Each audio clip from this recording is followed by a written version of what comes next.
제가 오늘 준비한 내용은 여러분이 평소에 당뇨병 관리를 하시는 데 있어서 꼭 필요한 내용들이라고 생각하고 정리를 해봤습니다.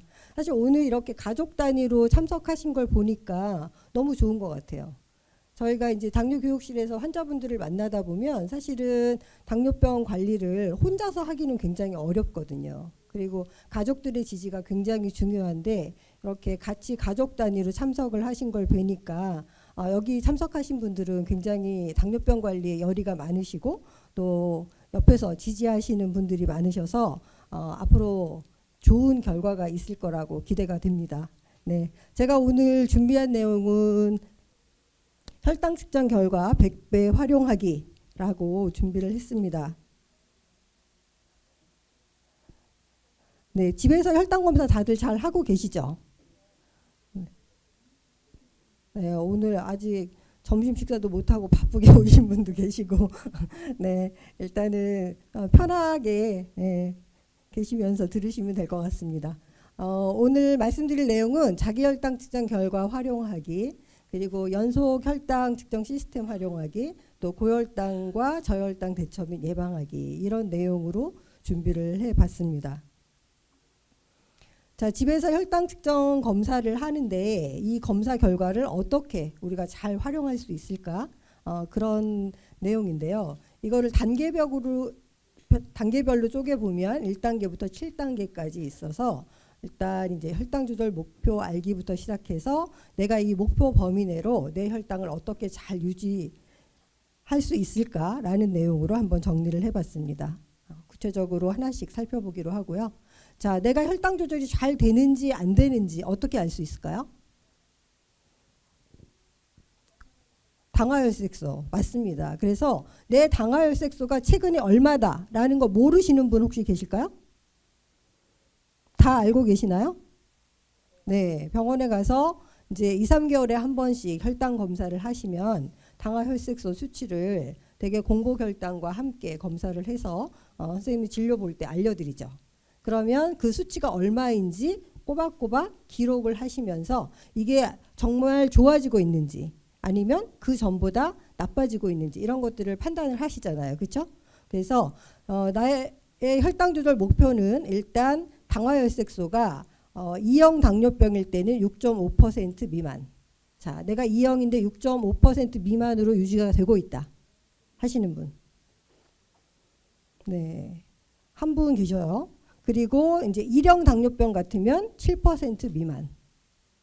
네, 요 정도까지 조절을 하시면 굉장히 잘하고 계신 거죠. 하지만 이런 일반적인 목표를 누구에게나 적용하실 수는 없어요. 왜냐하면 사람마다 컨디션이 다 다르죠.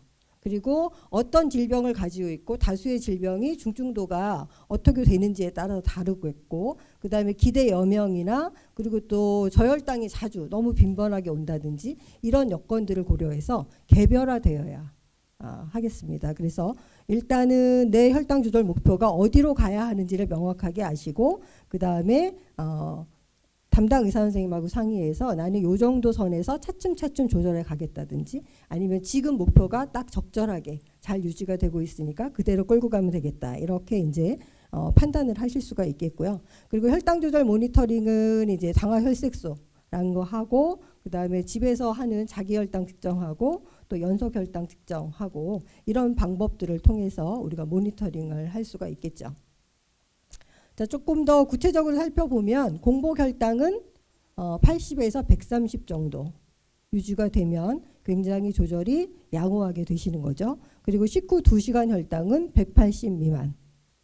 식후 2시간 혈당이. 그리고 당화혈색소는 6.5% 미만. 이게 대한당뇨병학회에서 지금 권고 수준으로 알려드리고 있는 겁니다.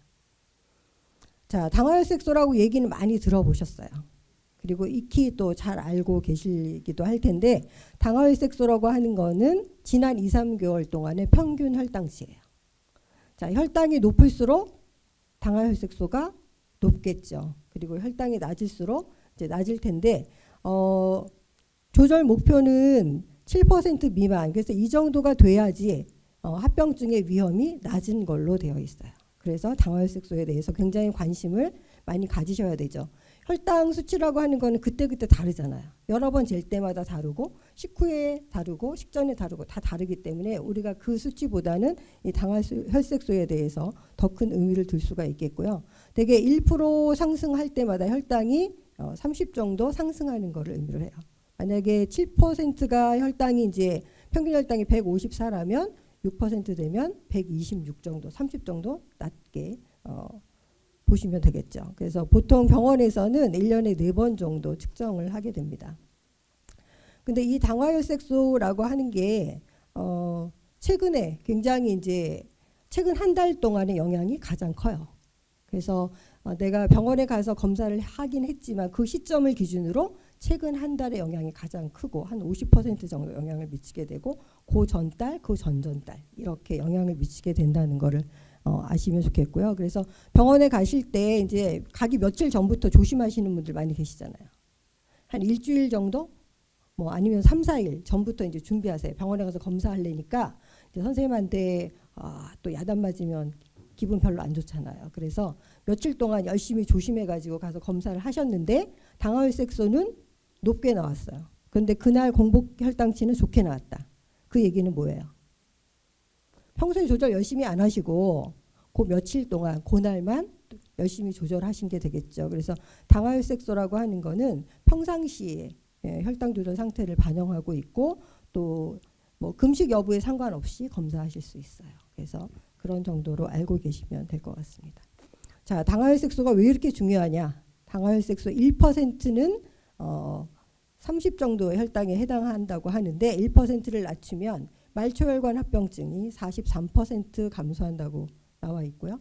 그리고 미세혈관 합병증은 37%, 그리고 심내혈관, 대혈관 합병증은 12%까지 감소시킬 수 있다고 하니까 당화혈색소를 낮추는 게 이만큼 중요한 의미가 있구나 하는 거를 알고 계시면 될 것 같습니다.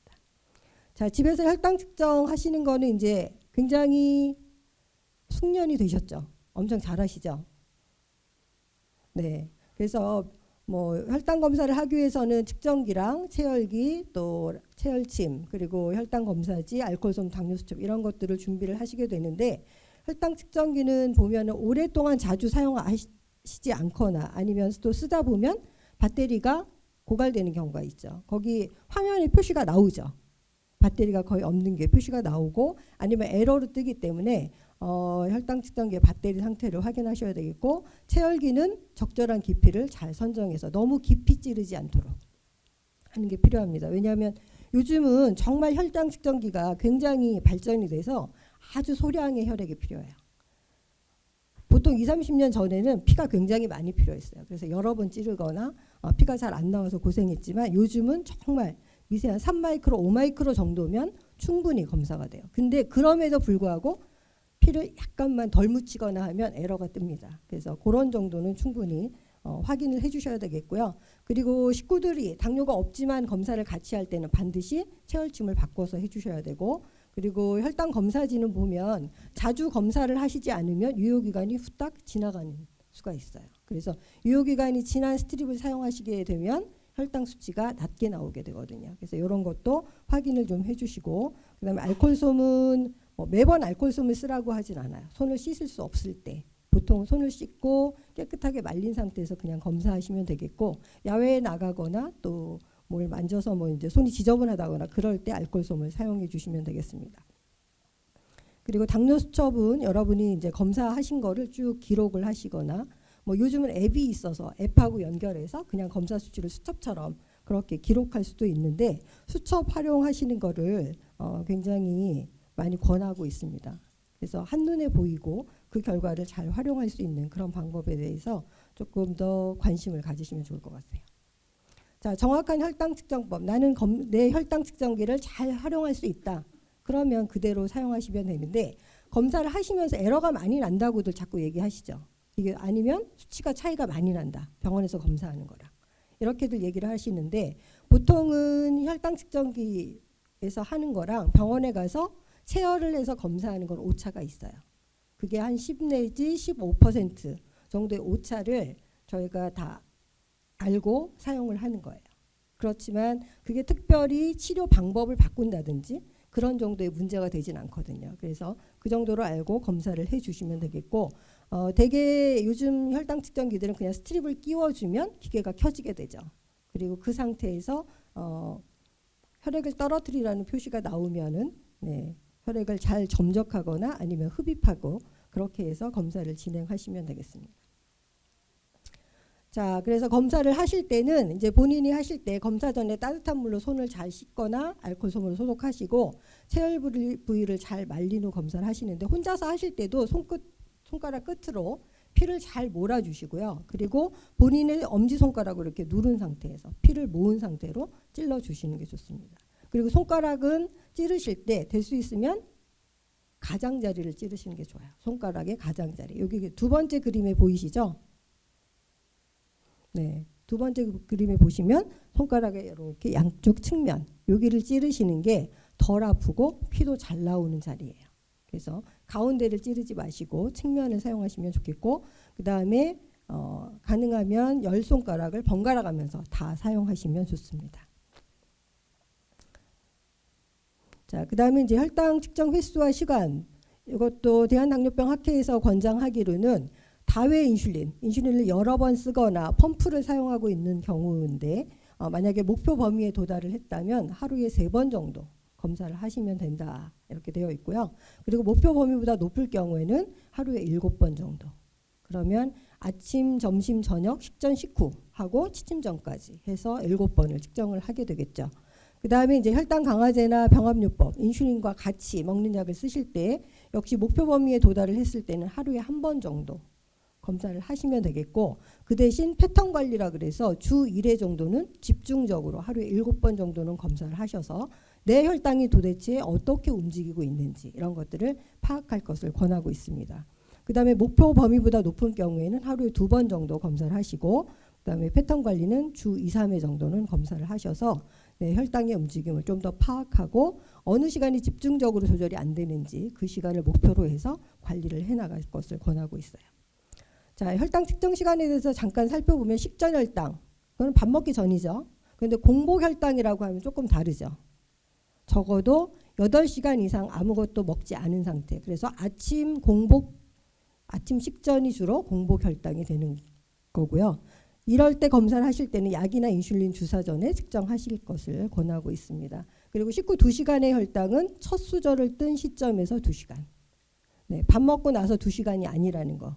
네, 그거를 확실하게 아시면 되겠고, 요즘은 사실 이제 식후 2시간 혈당보다 내 혈당이 가장 높을 때 보통 언제가 높으세요? 식후 1시간 내지는 1시간 반. 이게 이제 음식의 종류마다 다를 수는 있지만 보통은 식후 1시간 정도가 가장 높은 경우들이 많고요. 그리고 식후 1시간 반 정도일 때도 있어요. 그래서 개인마다 조금씩 다르기 때문에 그 혈당 검사를 하셔서 어느 시간대가 가장 높은지 그 시간을 목표로 떨어뜨릴 것을 권하고 있습니다. 그래서 그거를 좀 더 관심 있게 보시면 좋을 것 같아요. 자, 그래서 보통 보시면 아침 공복 혈당은 잠자는 동안의 혈당 조절 상태나 또 경구약이나 인슐린, 장시간형 인슐린, 지속형 인슐린 이렇게 얘기하죠. 그 인슐린의 효과를 보는 그런 이제 시간대가 되겠고요. 식후 2시간 혈당은 약불요법을 하지 않는 경우라면 식사요법이나 운동요법의 효과를 우리가 판단해 볼 수 있죠. 그리고 약물요법 또는 인슐린 주사를 하는 경우라면 그 약의 효과를 판단해 볼 수가 있습니다.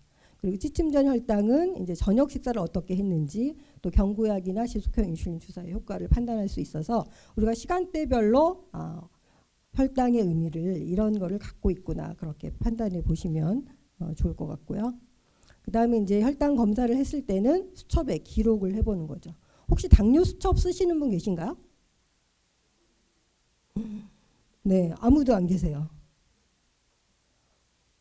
대부분은 이제 당뇨병 교육실에 가시면 수첩을 드려요. 그쵸? 처음 교육을 받을 때도 드리고, 그 다음에 수첩을 다 썼다고 하면 또 드려요. 그러니까 이제 다니시는 병원에 가서 수첩을 좀 받아서 기록을 해 보시면 내가 한눈에 내 혈당의 흐름을 파악할 수가 있기 때문에 굉장히 유용한 자료가 되거든요. 근데 지금 잘 안 쓰시지만 만약에 앱을 쓰고 계신 분 혹시 계실까요? 앱을 쓰고 계세요. 네, 혈당 검사하면 앱으로 넘어가서 결과가 이제 수첩처럼 보이는 거죠. 네, 그렇게 하셔도 좋을 것 같아요. 왜냐하면 우리가 병원에 갔을 때 단지 공복 혈당이나 뭐 식전 혈당, 그 다음에 그 당화혈색소만을 가지고 선생님하고 상담하기에는 자료가 너무 없잖아요. 내가 이렇게 열심히 했는데 이럴 때도 있더라. 이런 건 어떻게 해결을 하면 좋겠냐, 이런 얘기를 하실 텐데 우리가 뭐가 자료가 있어야 되잖아요. 그래서 여러분들이 될 수 있으면 혈당관리 수첩을 기록해 볼 것을 권해드리고 싶습니다. 그래서 혈당 수첩에 기록을 할 때는 혈당 수치를 날짜와 요일별로 기록을 하시고, 그 다음에 식사량과 식사 종류, 그리고 운동 유무, 또 약을 먹었는지 인슐린을 몇 단위 썼는지, 그리고 이제 특이사항이 있죠. 그때그때 내가 스트레스를 굉장히 많이 받고 있다든지, 아니면은 뭐 많이 아팠다든지, 스테로이드 같은 걸 사용했다든지, 네, 이런 것들을 이제 기록을 해 보시면 되겠고요. 이렇게 충주시에서 이따가 이거 다 하나씩 드릴 거죠. 그래서 보니까 당뇨 고혈압 관리 수첩, 그래서 여기에다가 기록을 해서 보시도록 여러분한테 선물로 드릴 거래요. 그러니까 집에 가서 한번 활용해 보시고, 또 이거를 나름대로 만들어 쓰시는 분들도 계세요. 이게 글씨가 작다 보니까 조금 큰 걸로 뽑아서 쓰시는 분들도 계시더라고요. 그래서 다양한 방법으로 이 수첩을 활용을 해 주시면 좋을 것 같습니다. 그래서 이게 혈당관리 수첩의 예시예요. 그래서 여기 보시면 자, 여기 월, 화, 수, 목, 금, 토, 일, 그래서 날짜별로 쓰시고, 그 다음에 오른쪽으로 가시면서 아침 식전 식후, 점심, 저녁 식전 식후, 취침 전, 이렇게 해서 기록을 하게 되어 있죠. 그리고 맨 끝에 비고란에 보시면은 걷기를 했다든지, 뭐 외식을 했다든지, 아니면 스트레스를 받았다든지, 감기 증상이 있다든지, 이런 것들을 기록을 해보시면 이제 훨씬 유용한 자료가 될 수 있을 거고요. 그리고 이제 혈당 수치를 보면서 나름대로 기록을 하시는 거예요. 그래서 저혈당일 때는 파란색으로 줄을 긋는다든지, 또 공복의 고혈당은 핑크색, 뭐 식후 고혈당은 주황색, 이런 식으로 쭉 메모를 해가면서 내 혈당 조절 상태를 좀 더 관심 있게 보시고, 어떤 거를 어떤 식으로 관리를 해야 되겠다, 그런 계획을 세우시면 좋겠다는 거죠. 그래서 혈당 수첩에 쭉 기록을 한 자료들을 보시면은 눈에 보이시죠?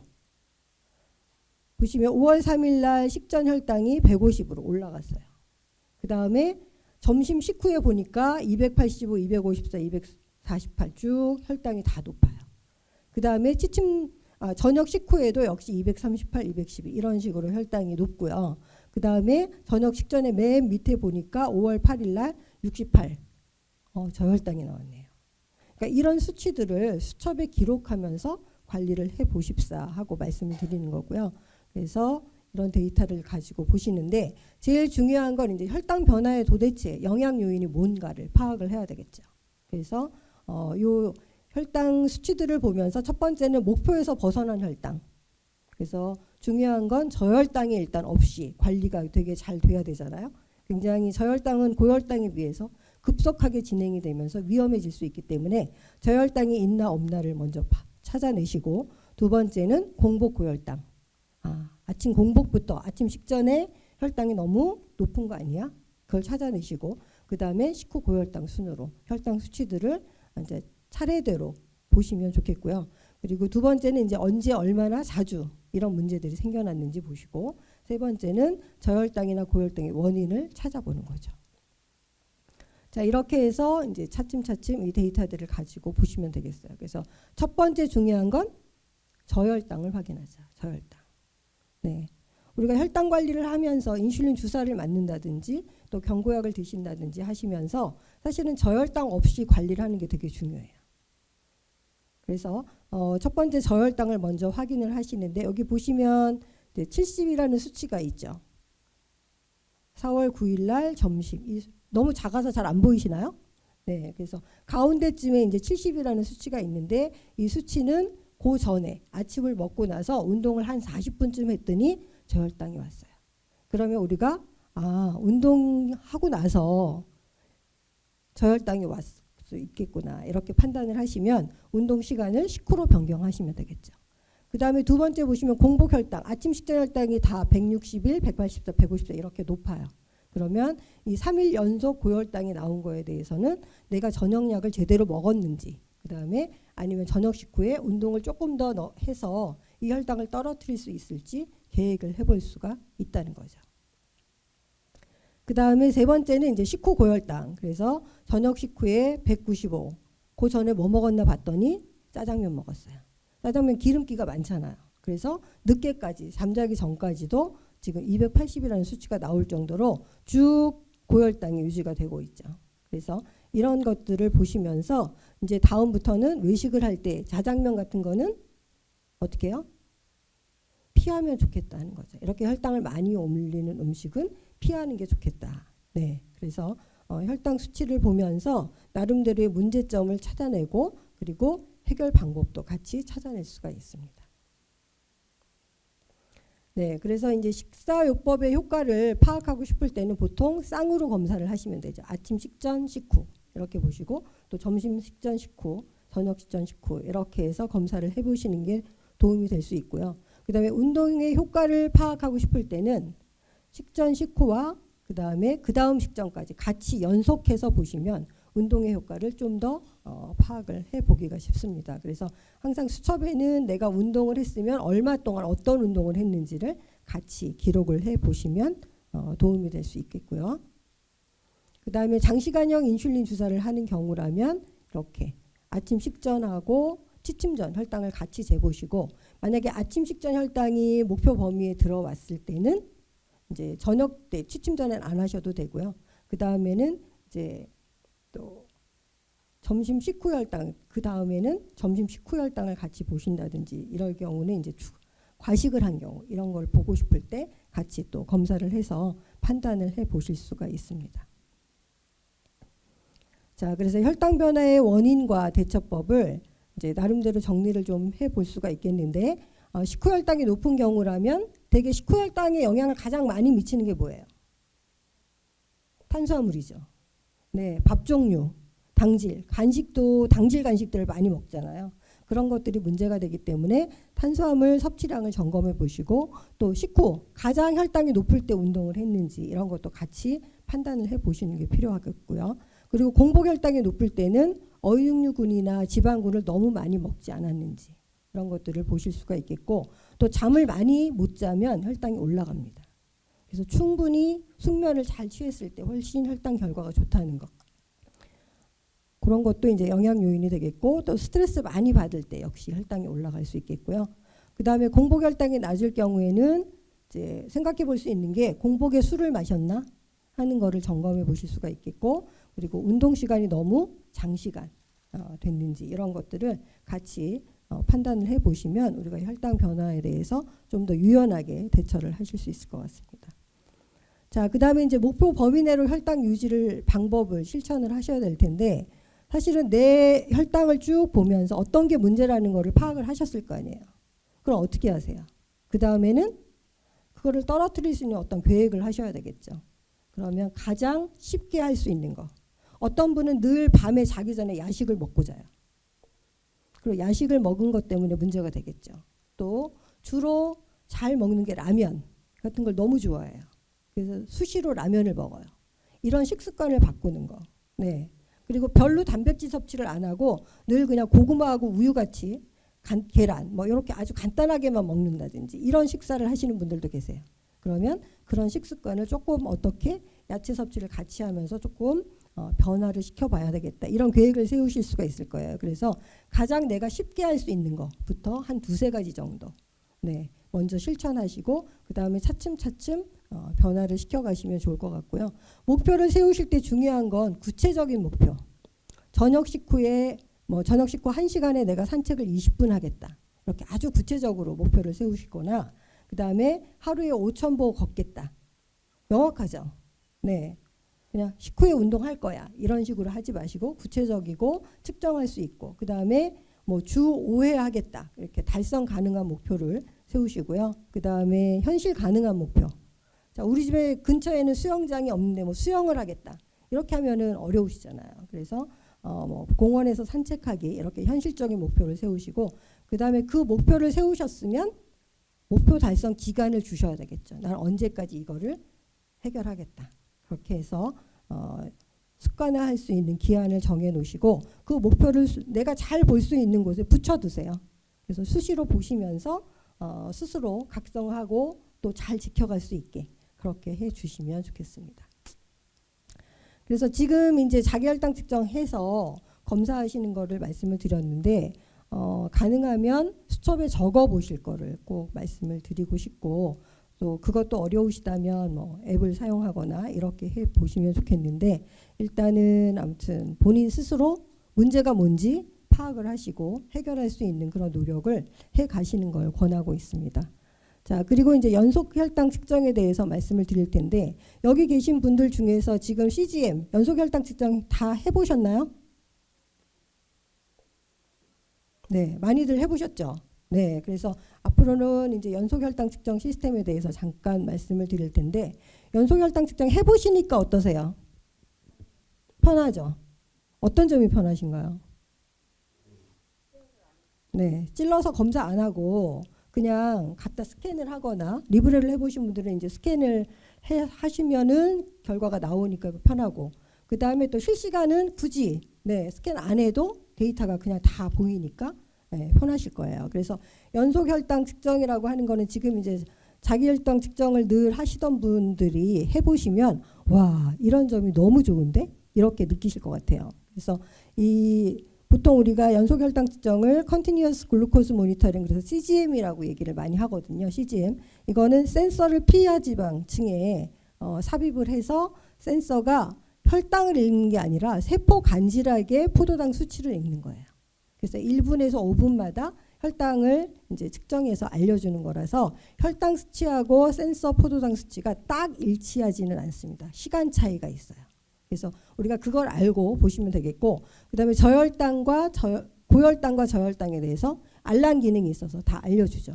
앞으로 적어도 30분 후에 혈당이 어느 정도 예상이 된다. 올라갈 거다, 떨어질 거다, 급하게 올라간다, 천천히 올라간다, 천천히 떨어진다. 이런 것들을 알려주게 됩니다. 네. 그래서 포도당이 혈관을 통해서 돌아다니다가 피부 세포 간질액으로 넘어가면서 혈당을 보여주는 거기 때문에 시간 차이가 난다는 거를 알고 사용을 하시면 되겠어요. 여기 있죠? 포도당은 혈액으로 먼저 갔다가 세포 간질액으로 이동하기 때문에 실제로 그 값은 실제 혈당의 5분에서 15분 전 값이 보여질 수 있다. 네. 그래서 이런 정도의 이제 그 시차가 있다라는 거를 우리가 잘 알고 쓰시면 되겠어요. 그래서 혈당이 급하게 올라갈 때 있죠. 식후에 막 급하게 올라갈 때는 차이가 훨씬 크게 보이는 거고요. 그리고 떨어질 때 역시 급하게 떨어질 때는 훨씬 그 차이가 크게 느껴지죠. 그래서 혈당이 이렇게 안정적으로 갈 때는 수치 변화가 별로 없고 급하게 올라갈 때 떨어질 때 차이가 많다라는 걸 알고 계시면 되겠어요. 자, 연속 혈당 측정기의 종류는 지금 덱스컴, 가디안 커넥트, 케어센스예요. 이런 것들은 다 실시간이에요. 바로바로 혈당 수치를 보여주는 게 되겠고 그 다음에 리브렐은 간헐적으로 내가 스캔을 하면서 그 값을 확인할 수가 있는 간헐적인 측정기라고 보시면 되겠어요. 그래서 해보신 분들은 아시죠? 혈당 측정 간격이 1분마다 지금 측정을 해주게 되고 센서 사용 기간은 14일 그리고 트랜스미터하고 센서가 일체형이라서 굉장히 이제 좀 더 간편하게 쓸 수가 있겠고 대신 알람 기능은 없어요. 알람 기능이 없기 때문에 본인이 혈당을 계속 스캔해 가면서 잘 확인을 하시고 또 데이터는 나중에 그 앱에 들어가서 또 확인을 하셔야 되겠죠. 그렇지만 이 간헐적인 연속 혈당 측정기를 쓰면서 문제는 8시간 이상 스캔을 안 하는 경우가 있어요. 그러면 그래프가 끊어져 버리죠. 그 데이터가 없어져요. 왜냐하면 8시간만 보관이 되거든요. 그래서 항상 8시간 이상 스캔이 되지 않으면 안 된다는 것을 알고 쓰시면 좋겠고요. 그 다음에 이제 덱스컴이나 가디안4나 또 뒤에 나오는 케어센스 에어 이런 것들은 지금 혈당 측정 간격이 다 5분 간격이고요. 센서 사용 기간은 종류마다 다르게 되겠고 그 대신 알람 기능이 있어요. 저혈당, 고혈당에 대해서 알람 기능이 있기 때문에 굉장히 유용하게 대처할 수가 있습니다. 케어센스 에어가 지금 국산으로 처음 나오는 거예요. 그래서 비교적 가격이 저렴하게 이제 공급이 되고 있는데 이 케어센스 에어는 그 대신 보정을 여러 번 하셔야 돼요. 그래서 사용하실 때 잘 배우셔서 이제 보정해 가면서 쓰시면 되겠고요. 그래서 CGM을 쓰시게 되면 이렇게 그래프가 나와서 이제 전반적으로 혈당이 어떻게 흐르고 있는지를 파악을 하기가 쉬워지고, 그다음에 알림 기능이 있고, 또 이벤트, 내가 식사를 했을 때, 간식을 했을 때, 운동을 했을 때, 또 뭐 스트레스를 받았을 때 이런 것들을 입력을 해주시면 우리가 그 값을 연관해서 생각을 해볼 수가 있습니다. 그래서 이게 혈당 추세 화살표인데요. 이런 식으로 기계의 종류마다 서로 다르게 표시가 되고 있어요. 어쨌거나 30분 후에 급속하게 혈당이 떨어지는지 천천히 떨어지는지 이런 것들을 판단해 볼 수 있다는 거. 네. 그래서 요거는 이제 뭐 보통 병원에서 이렇게 그래프를 한 번에 한눈에 보기 좋게 뽑아서 설명을 하거나 교육용으로 사용을 하게 되죠. 또 여러분들도 직접 해보셨으면 내가 그냥 요거 하나씩 검사 결과를 확인하실 수가 있습니다. 자, 그러면 이제 당화혈색소에 대해서 조금 짚고 넘어갈 게 있어요. 똑같이 당화혈색소가 7%예요. 그런데 첫 번째 그래프를 보시면 어때요? 변동이 세 번째에 비해서 훨씬 크죠. 큰 폭으로 움직이고 있고, 두 번째는 그거보다는 조금 적고, 세 번째는 목표 범위 안에서 완만하게 7%를 유지하고 있어요. 네, 어느 게 가장 좋을까요? 그렇죠. 마지막 목표 범위 안에서 완만하게 움직이면서 7%를 유지할 수 있는 그런 게 가장 좋고, 그래서 가능하면 우리가 그 CGM을 봤을 때는 바로 이런 게 파악이 된다는 거죠. 내가 식후에 혈당이 얼마나 많이 올라가고 있는지, 그리고 얼마 만에 떨어지고 있는지, 이런 것들을 판단하실 수 있기 때문에 굉장히 유용한 데이터를 보실 수가 있습니다. 그래서 네, 여기 보시면 이렇게 목표 혈당 유지 시간이 이제 권장 기준이 있는데요. 되게 1형 당뇨병하고 2형 당뇨병 같은 경우에는 목표 범위가 70% 이상. 네. 그리고 이제 고위험군이나 고령군 같은 경우에는 50% 정도. 그리고 임신한 1형 당뇨병인 경우에는 이제 70% 초과 이렇게 이제 볼 수가 있습니다. 그래서 우리가 유형에 따라서 조금 다르게 목표 혈당 범위를 가져가고 있다는 것을 염두에 두시면 좋을 것 같아요. 그래서 가능하면 목표 범위는 늘려주시고, 그 다음에 고혈당은 줄이고, 역시 저혈당도 줄여가는 그런 목표가 필요하겠죠. 자, 이런 연속 혈당 측정기의 적응증은 혈당 변동폭이 너무 큰 경우 있죠. 본인의 혈당 변화를 CGM을 해보시면 파악이 되잖아요. 그래서 혈당 변동폭이 큰 경우, 또 빈번하게 저혈당이 온다든지 야간 저혈당이나 심한 저혈당을 경험해 본 적이 있다. 이럴 경우에 굉장히 유용하게 쓸 수가 있고, 그다음에 당뇨병이 오래돼서 지금 이제 합병증이 있으면서 저혈당 무감지증 같은 것을 경험하거나 그랬을 때 네, 역시 유용한 자료가 되겠어요. 그다음에 CGM의 장점, 네, 고혈당, 저혈당을 예방하거나 빠르게 대처할 수 있다는 거, 그리고 혈당 변동폭을 최소화할 수 있고, 또 생활 습관이 혈당에 어떻게 영향을 주는지를 바로바로 파악할 수 있죠. 네. 그리고 지금 현재 이제 이런 CGM을 사용했을 때 사용하는 거에 대해서 어려운 점이라고 하면 아직은 1형 당뇨병은 보험이 되죠. 그래서 본인이 부담하는 비용이 많지 않은 데 비해서 2형 당뇨병 같은 경우는 아직 보험이 안 되고 있어요. 그래서 여러분이 이렇게 캠프에 오시면 이번에도 캠프 끝나면서 지금 이 CGM을 드릴 건데 굉장히 좋은 기회가 되는 거죠. 그래서 여러분이 뭔가 생활 변화가 안정적이지 않고 좀 어렵다고 느껴지시고 혈당이 잘 조절이 안 된다면 CGM을 착용하면서 어떤 게 문제인지를 잘 파악하고 앞으로 어떤 걸 바꿔가겠다 그런 계획을 세워주시면 좋겠습니다. 그리고 또 일상생활에 불편감을 호소하시는 분들도 계세요. 그러니까 뭐 목욕을 한다든지 스포츠 활동을 한다든지 이러면서 이제 얘가 잘 떨어지기 쉽다라고 하시는 분들도 계시고, 그 다음에 기기 정확도에 대한 만족도가 낮았는데 이거는 차츰 많이 개선이 되고 있어서 사실은 큰 문제가 별로 되지 않고 있습니다. 네, 그래서 CGM을 잘 활용할 수 있는 그런 걸 통해서 우리가 혈당 관리를 좀 더 잘해 가실 수 있을 것 같고요. 세 번째로는 이제 고혈당에 대해서 잠깐 살펴보겠습니다. 자, 고혈당 증상을 어떠세요? 생활하면서 느끼시나요? 네. 자, 고혈당이라고 하면 혈당이 정상 범위보다 높은 경우를 우리가 이제 경우로 정의를 하고 있는데, 대개 이제 고혈당의 원인은 평소보다 과식이나 뭐 운동량이 부족할 때 이런 경우 다 잘 알고 계실 거고, 그 다음에 감염 같은 게 있을 때, 요로 감염이나 폐혈증이나 폐렴 같은 게 있거나 감기, 독감 이런 경우에도 혈당이 많이 올라갈 수 있겠고요. 그리고 이제 혈당을 올릴 수 있는 약물을 복용할 수도 있습니다. 그래서 부신피질 호르몬제 같은 거를 쓰신다든지, 뭐 경구 피임약을 쓴다든지, 갑상선 기능 저하증 약물 같은 것을 썼을 때도 역시 혈당을 올릴 수가 있겠고요. 그리고 과도한 스트레스를 받는 경우 역시 혈당이 올라갈 수 있겠죠. 그런데 문제는 고혈당 증상이 별로 없다는 거죠. 우리가 당뇨병을 진단받을 때도 사실 증상이 있어서 병원에 가시는 분 별로 없으시잖아요. 우연히 알게 되는 경우들이 많잖아요. 그래서 무증상이 가장 많다는 거. 그래서 우리가 수시로 검사를 통해서 내 혈당이 잘 조절되고 있는지를 판단하는 것이 필요하겠고요. 그리고 무엇보다 이제 본인의 치료 처방대로 약이나 주사를 잘 지켜주시고, 그 다음에 식사요법도 CGM을 해보시면 어때요? 내 밥량이 얼만큼이 되니까 혈당이 마구 올라가더라, 이런 걸 경험하시잖아요. 바로 그런 걸 통해서 이제 식사요법 같은 것을 좀 잘 지킬 수 있는 그런 방법이 될 텐데, 식사요법 잘 지키고 물을 충분히 마시고, 그다음에 혈당을 이제 이럴 때는 아무래도 조금 더 자주 하셔야 돼요. 그래서 고혈당 상태에서는 혈당을 4시간마다 측정하시고, 공복 혈당이 250 이상이다. 그럼 무조건 운동으로 다 혈당을 떨어뜨린다? 어때요? 네, 오히려 운동을 하는 게 더 스트레스로 작용을 할 수가 있습니다. 그래서 이럴 때는 운동을 조금 피하시는 게 좋겠고, 계속 연속 고혈당이 나올 때는 이제 병원에 가시거나 해야 되겠고, 고혈당 증상과 심한 오심, 구토, 복통이 있을 때는 즉시 병원에 가셔야 돼요.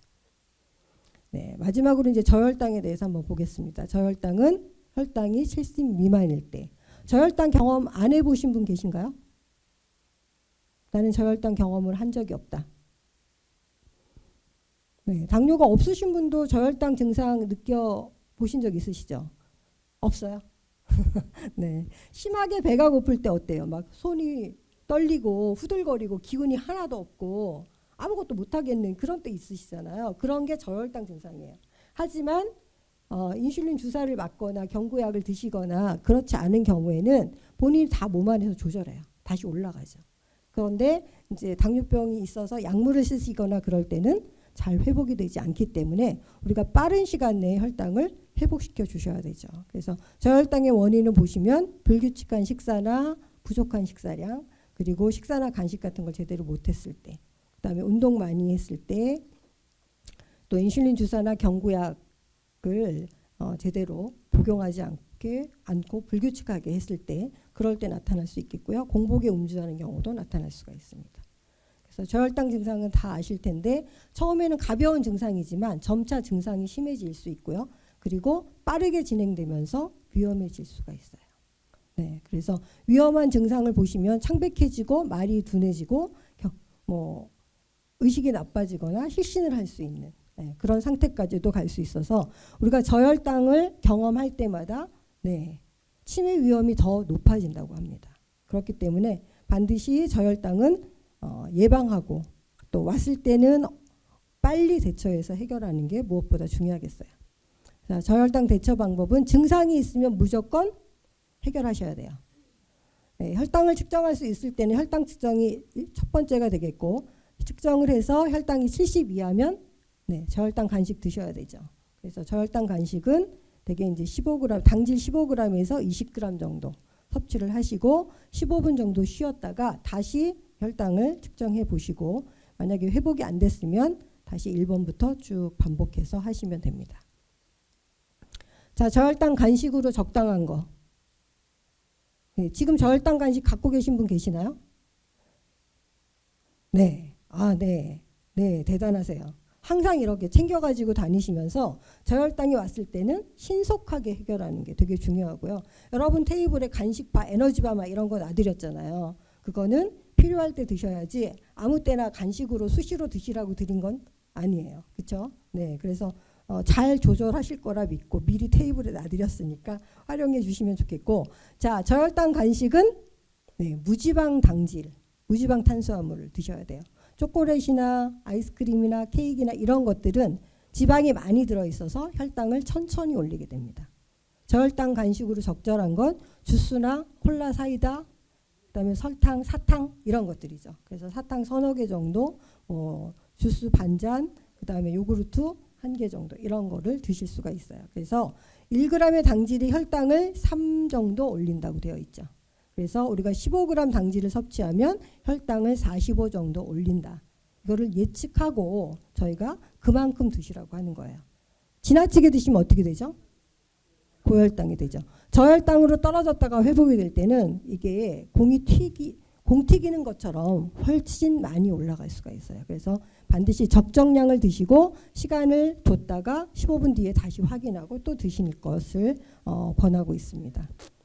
자, 여기 저혈당 간식을 과잉으로 섭취하지 않는 게 중요하고요. 만약에 저혈당에서 회복하고 1시간 이내에 식사 못할 것 같아요. 그러면 단순당을 먹었기 때문에 혈당은 다시 떨어질 수 있겠죠. 그래서 이럴 때는 복합당질과 단백질이 들어있는 간식을 드셔서 다음 식사 때까지 저혈당이 다시 안 오도록 하는 게 중요하죠.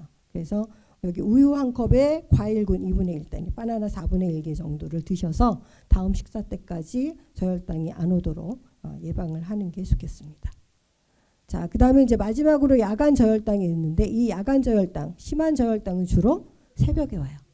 내가 자고 일어났는데 악몽을 꾼 것 같다든지 불안감이 느껴진다든지 식은땀이 옷이 흠뻑 젖었다든지 머리가 아프다든지 이런 증상들이 있을 때는 혹시 내가 자다가 저혈당 온 거 아니야? 이렇게 확인해 보시고 미리 검사를 해보시는 게 좋습니다. 그래서 잠자기 전에 혈당을 100에서 140 정도로 유지를 하시고요. 만약에 100 미만이면 당질과 단백질이 들어있는 이런 간식을 섭취하는 게 좋겠습니다. 자, 그래서 저혈당을 예방하기 위해서는 항상 식사를 제때 잘 하시고 공복 운동은 피하시고 그리고 약의 용량을 잘 조정받아서 지켜야 되겠고요. 그리고 저혈당 응급식품을 지금처럼 꼭 소지하고 다니시는 게 중요하고 또 여기 보시면은 이 노란색 카드가 당뇨병 인식표예요. 혹시 당뇨병 인식표 가지고 계신 분 계실까요? 네. 모범생이세요. 너무 잘하고 계세요. 그래서 당뇨병 인식표라고 하는 거는 내가 저혈당이 심하게 와서 병원에 실려가거나 누군가의 도움을 받아야 될 때 이 인식표를 갖고 계시면은 훨씬 빠르게 대처할 수가 있죠. 이분이 만약에 의식이 없이 병원에 응급실에 실려왔으면 모든 검사를 다 해야지 알잖아요. 그렇죠? 하지만 당뇨병 인식표 같은 것을 가지고 계시면 훨씬 이분이 당뇨병이 있어서 이렇게 됐구나 하는 거를 먼저 생각하고 접근할 수 있기 때문에 항상 당뇨병 인식표를 꼭 지참하고 다닐 것을 권해드립니다. 네, 그래서 혈당 측정 결과를 잘 활용하셔서 여러분의 당뇨병 관리에 성공하실 수 있기를 기대하면서 제 강의를 이걸로 마치도록 하겠습니다. 네, 감사합니다.